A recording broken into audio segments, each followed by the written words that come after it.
Vamos lá, meus irmãos, vamos lá, continuando aqui. Nosso primeiro dia de aula de homilética 1 e 2 é o nosso último bloco. Nossas aulas estão sendo gravadas. Meus irmãos, alguma dúvida até agora? Tudo tranquilo? Querem fazer alguma pergunta? Então, continuando aqui, vamos lá, meus irmãos, rapidamente.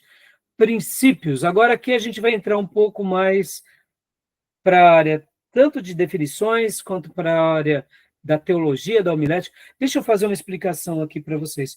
Por que eu gosto de chamar de teologia da homilética e estrutura da homilética?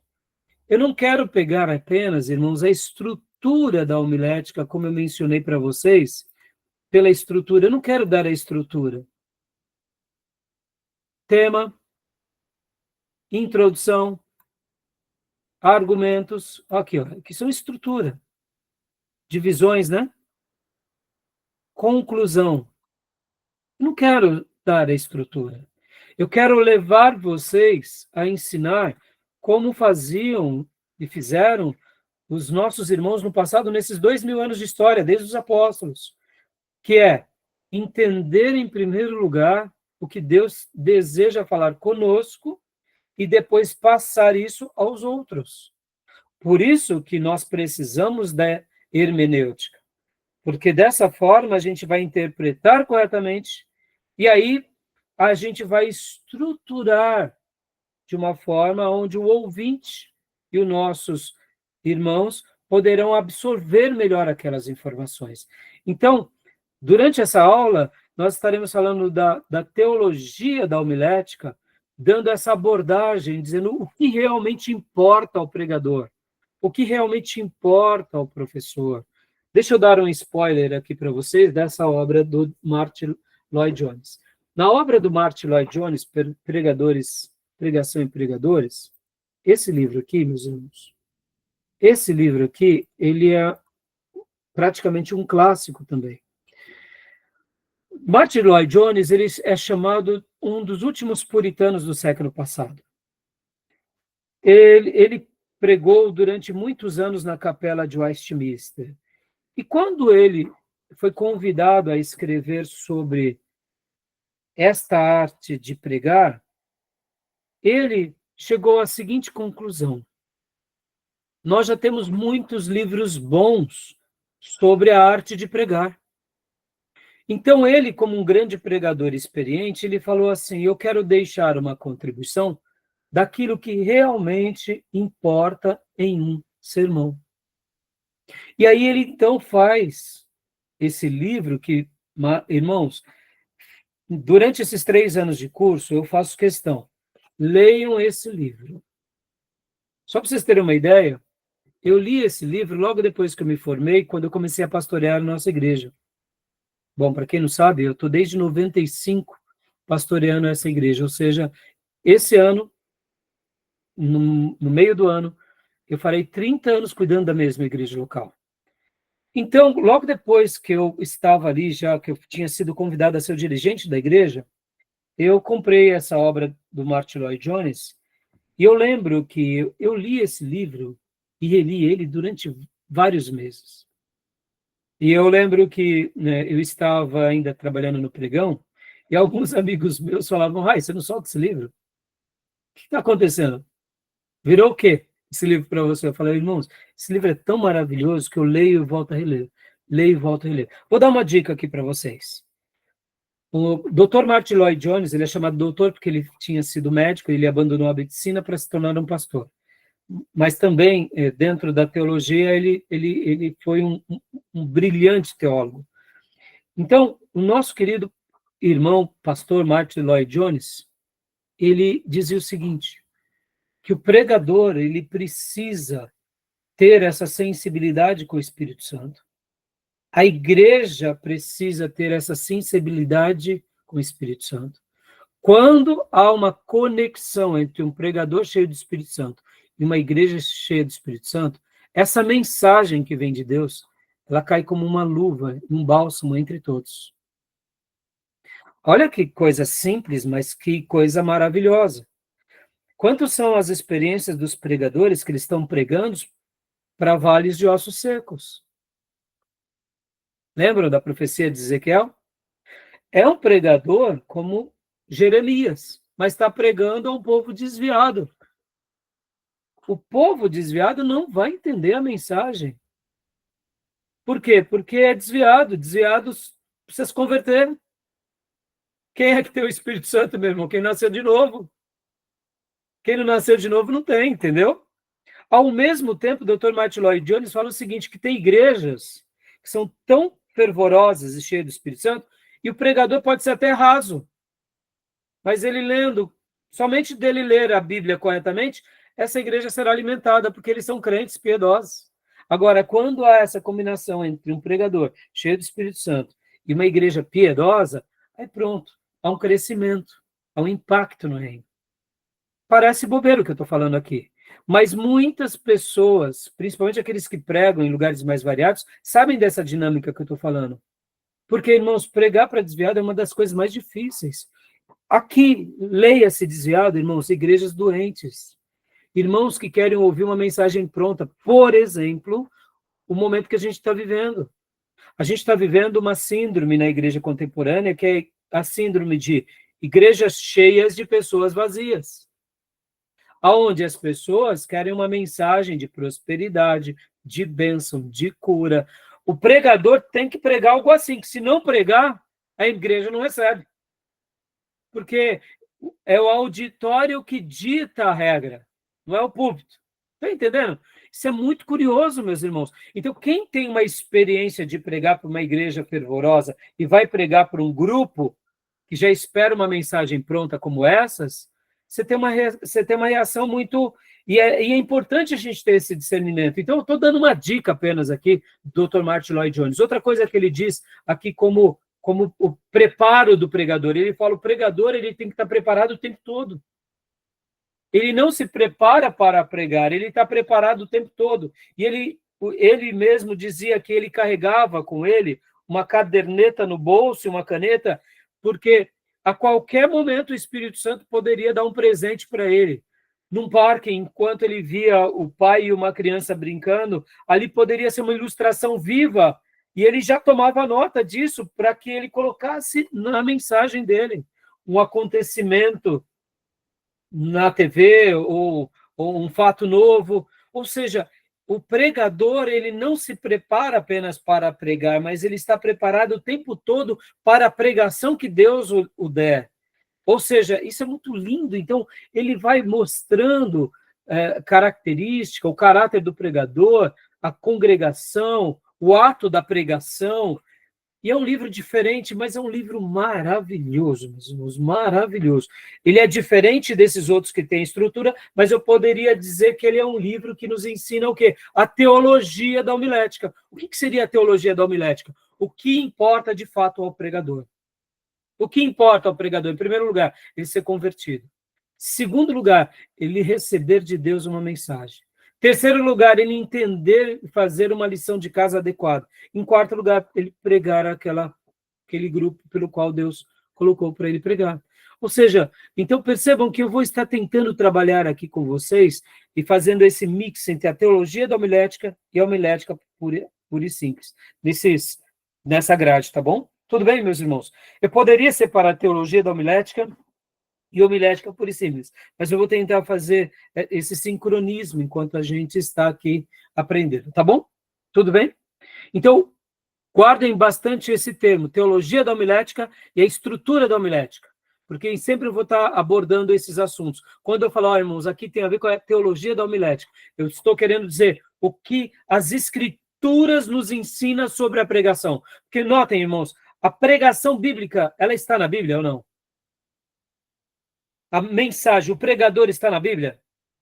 É um assunto, é um tema bíblico esse? Os profetas eram pregadores? Os pais ou os patriarcas eram pregadores? Os sacerdotes eram pregadores? Logo, a Bíblia ensina uma arte de pregar. Então, quando a Bíblia ensina essa arte de pregar, é onde eu estou trabalhando sobre a teologia da arte de pregar. Por isso que eu chamo teologia da homilética. Isso não é algo novo. Nós não estamos falando de uma coisa nova, é uma coisa antiga, que estava desde os dias poderíamos falar dos dias de Enoque, depois dos dias de Noé. Pode ver que Noé não pregou ao povo? Entrem na arca. Eles entraram. Quanto tempo demorou a mensagem de Noé? 120 anos, não foi?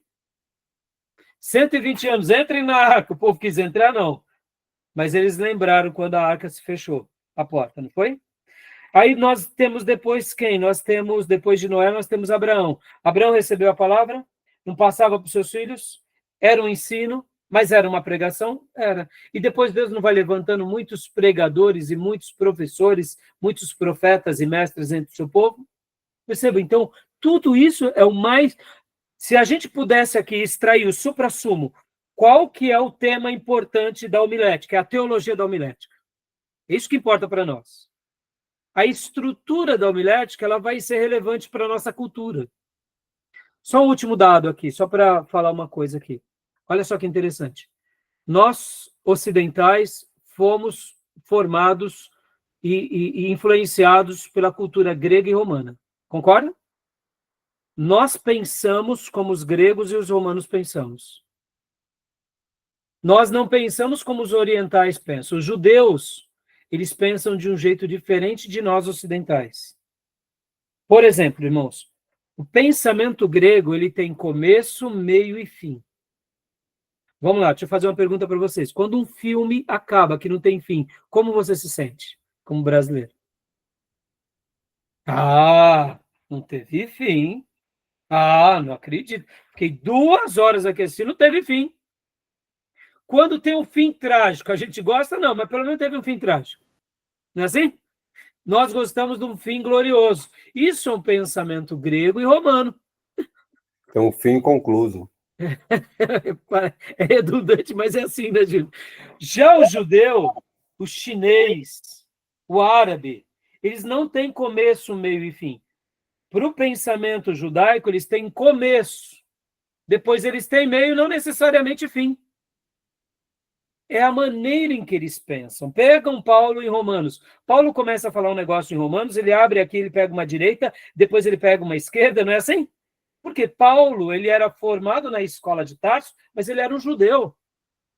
Fariseu de fariseu, nascido da tribo de Benjamim, ele era um judeu.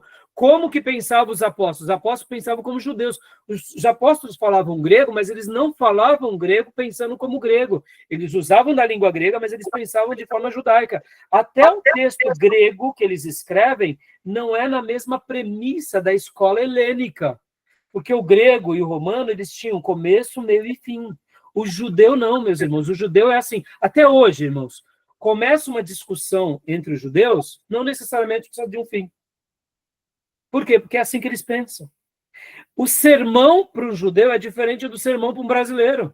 Estão entendendo aqui? A nossa homilética, ela vai ser uma homilética baseada no quê? No nosso DNA, de começo, meio e fim. Por isso que um sermão, quando o pastor conclui sem fim, a igreja fica assim, pastor, mas vai acabar domingo? Ah, não, tinha que ter acabado hoje. Esse negócio de acabar 3 domingos, isso é coisa de judeu. Está entendendo, meus irmãos? Faz parte da nossa cultura. Então, querendo ou não, nós fomos formados assim. Por exemplo, outra coisa, a gente tem toda uma construção na nossa vida que está baseada no pensamento grego-romano. Então, a gente respeita isso. Está entendendo? Ficou claro? Então, dentro da teologia da homilética, a gente vai mergulhar na Bíblia, que é isso que importa. Mas dentro da estrutura homilética, a gente vai trabalhar na homilética, na história, nos grandes oradores, nessas estruturas. E aí a gente vai falar, isso serve para mim, aquilo não serve. Estão entendendo? Tudo bem até aí? Tá bom? Então, vamos agora só para algumas pinceladas aqui, para a gente concluir a nossa aula de hoje. Pode falar, Júnior. Queria falar alguma coisa? Todo o Ocidente adotou a cultura grega, né? Sim, grega-romana, né? É, grega-romana. Grega-romana. Com viés romano, né? É um grego passando pela peneira romana, né, Júnior? Pode ver, totalmente. Faz parte do nosso DNA. Mesmo o Oriente tendo sido dominado pelos romanos, a influência romana e grega não permaneceu com eles. É assim que é a história, assim é a nossa configuração, é a nossa tradição, é o nosso legado, tá bom? Bom, aqui, vamos lá. Leia para nós, Júnior, por gentileza, princípios. Princípios preparam. Tanto a preparação quanto a exposição são enriquecidas com o grau de conhecimento do pregador. Romanos 1,12. O que ensina, esmera-se em fazê-lo. Joia. Então, ou seja, né? Tanto a preparação quanto a exposição, pode ver, Paulo foi diferente de Pedro, Pedro diferente de Tito, porque, irmãos, cada pessoa vai ter um preparo, vai ter uma exposição de acordo com aquilo que ela é. Agora, olha só que interessante, irmãos. Guardem isso que eu vou falar agora para vocês. Não subestime o simples. Não subestime aquilo que Paulo fala, os loucos, os pequenos. Não subestime. Porque Deus gosta de pegar coisas simples, coisas que não são, e levar, e transformar, e usar de forma gloriosa para mostrar que é Ele o Senhor da história.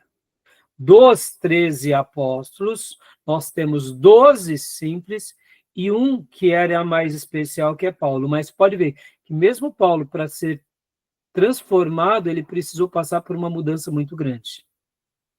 E mesmo assim, antes de Deus usar ele, ele precisou conhecer o que era o fundo do poço. Paulo era uma mente brilhante, mas ele precisou de ir no fundo do poço para ter um encontro com Deus. Estão entendendo? Então percebam, irmãos, por que eu estou dizendo isso? Deus na igreja vai nos surpreender. Muitas vezes ele vai pegar as pessoas mais simples e dar dons mais maravilhosos, para mostrar que a igreja é dele, a igreja não é nossa. Porque assim como no mundo nós selecionamos os melhores, muitas vezes até mesmo na igreja a gente tende a esse pecado. A gente seleciona os mais inteligentes, os mais competentes. E de repente Deus usa as pessoas mais simples. Não estou dizendo que os nossos irmãos mais inteligentes não podem ser usados, não é isso, porque Deus usou Paulo, Deus usou Moisés, Deus usou Davi, Deus usou Salomão, não é isso. Eu estou dizendo que não use a mesma régua de medir do mundo para a igreja. Deus vai usar as irmãs, as anciãs, os anciões, Deus vai usar muitas vezes os irmãos operários, Deus vai levantar eles como evangelistas, como pregadores, Deus vai fazer umas coisas inéditas. Por quê? Porque nós não temos uma igreja, nós cuidamos de uma igreja. Aí talvez você diga assim, pastor, estamos fazendo teologia para quê? Então, para isso, para a gente se preparar melhor, porque de repente, como nós, eu mesmo, meus irmãos, eu não vim de uma família nobre, vim de uma família pobre, eu cresci num lar pobre, trabalhei desde os meus 14 anos registrados, fui para o mercado financeiro, ali no mercado financeiro vislumbrei um mundo para mim, lá dentro do mercado financeiro Deus me converte. Fui para um seminário teológico, o pessoal falava que eu estava maluco, e de fato, olhando humanamente, eu estava maluco mesmo. Como posso estar trabalhando num pregão, sendo operador e pregão fazendo teologia? Muitas vezes, nas horas vagas, eu ficava estudando grego e hebraico. O pessoal falava, você está xarope, Rai. E eu falava, tudo bem, eu entendo vocês, não vou julgá-los, porque eu sentia que Deus tinha uma obra na minha vida, como de fato tem, até hoje estou trabalhando. Mas percebam, Deus muitas vezes muda as coisas. Deus muda as situações, e Deus separa pessoas dos lugares mais variados, para mostrar que a igreja dele é diferente do mundo, tá bom? Então, a gente faz o nosso melhor de acordo com as nossas capacidades, tá bom, meus irmãos? Interessante que Pedro, naquele sermão lá, ele faz e converte mais de 3.000 almas lá. Você vê que nenhum deles, nem Paulo atingiu isso, né? Paulo era mais era mais mestre, né? Você vê que Paulo estava em Atenas, lá em Atos dos Apóstolos 17, ele prega para os filósofos ali, e ele não atinge uma numerosa multidão. Como Pedro, né? Pedro atingiu, e não tinha educação formal. É claro que Paulo também, né, atinge em outros lugares. É que a gente entende, né, Júnior? Mas não Deus ele faz como ele quer, né? Uma pregação só, assim, de uma vez, né? Ele não atinge assim, um número expressivo como Pedro. Mas a gente não pode colocar uma régua de medir que ele não foi usado, né? Não, estou falando que não, estou dizendo assim, em termos de grande resultado, né? Um resultado assim admirável. Exatamente. Irmãos, olha só, tendo em vista que já deu o horário, e hoje a gente gastou muito tempo, inclusive nos intervalos, esclarecendo dúvidas, a gente vai ter que parar por aqui, tá bom? Mas eu já disponibilizei para vocês aqui esse material. já disponibilizei as listas. Então, olha, peguem firme agora, corram nessa proposta, e eu não tenho dúvida que essa matéria, diferente da outra, tá, meus irmãos, guardem isso. Nesse novo formato de aula que nós estamos dando, que seriam módulos, então a gente começa, pode ver, qual é o benefício da aula ser por módulo? Porque a gente começa, desenvolve e termina. No passado, nós dávamos essa aula de terça-feira, por exemplo, de homilética, e quinta-feira dávamos aula de hermenêutica, e passávamos ali, literalmente, 2 bimestres. Ou seja, só que eram 2 assuntos distintos, entendeu? Nessas 2 matérias, elas até se combinam, mas tem vezes que pegamos matérias que não se combinam. Por exemplo, geografia com teologia sistemática. Então, ficam assuntos, eu diria, um pouco diferentes. E, na minha opinião, a nossa acomodação do conhecimento em didática é melhor assim, quando a gente pega algo e mergulha só num livro, só num tema, a nossa absorção, a nossa retenção ou o nosso acomodamento é melhor. Então, agora que a gente começou... Oi? Você harmoniza uma com a outra. Então, eu sempre gosto, né, claro, de todos os estilos, todas as técnicas de didática, de pedagogia, mas eu prefiro esse modelo. Então, eu peço que os irmãos agora se apliquem nos livros, né, nos materiais e principalmente nos assuntos, e eu não tenho dúvida que vai ser um período muito bom para todos nós, tá bom? Beleza, meus irmãos, vamos parar por aqui? Alguma dúvida? Alguma pergunta? Não, tranquilo. Tranquilo?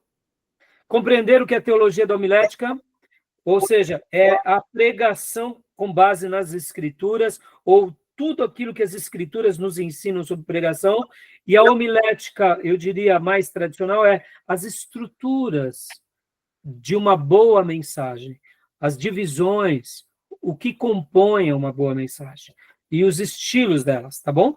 Então a gente vai ver tudo isso ao longo do dia, tá bom? Gente, bom fim de semana para todos. Então, obrigado, Júnior, para os irmãos também, para as irmãs, um excelente final de semana. Boa noite a todos. Ainda podem me chamar, pessoal. Boa noite. WhatsApp, tá bom, meus irmãos? Boa noite, graça e paz a todos. Paz, bom descanso. Deus abençoe, meus irmãos. Deus abençoe, um excelente final de semana. Bons sermões. Boa noite, a paz. Com Deus.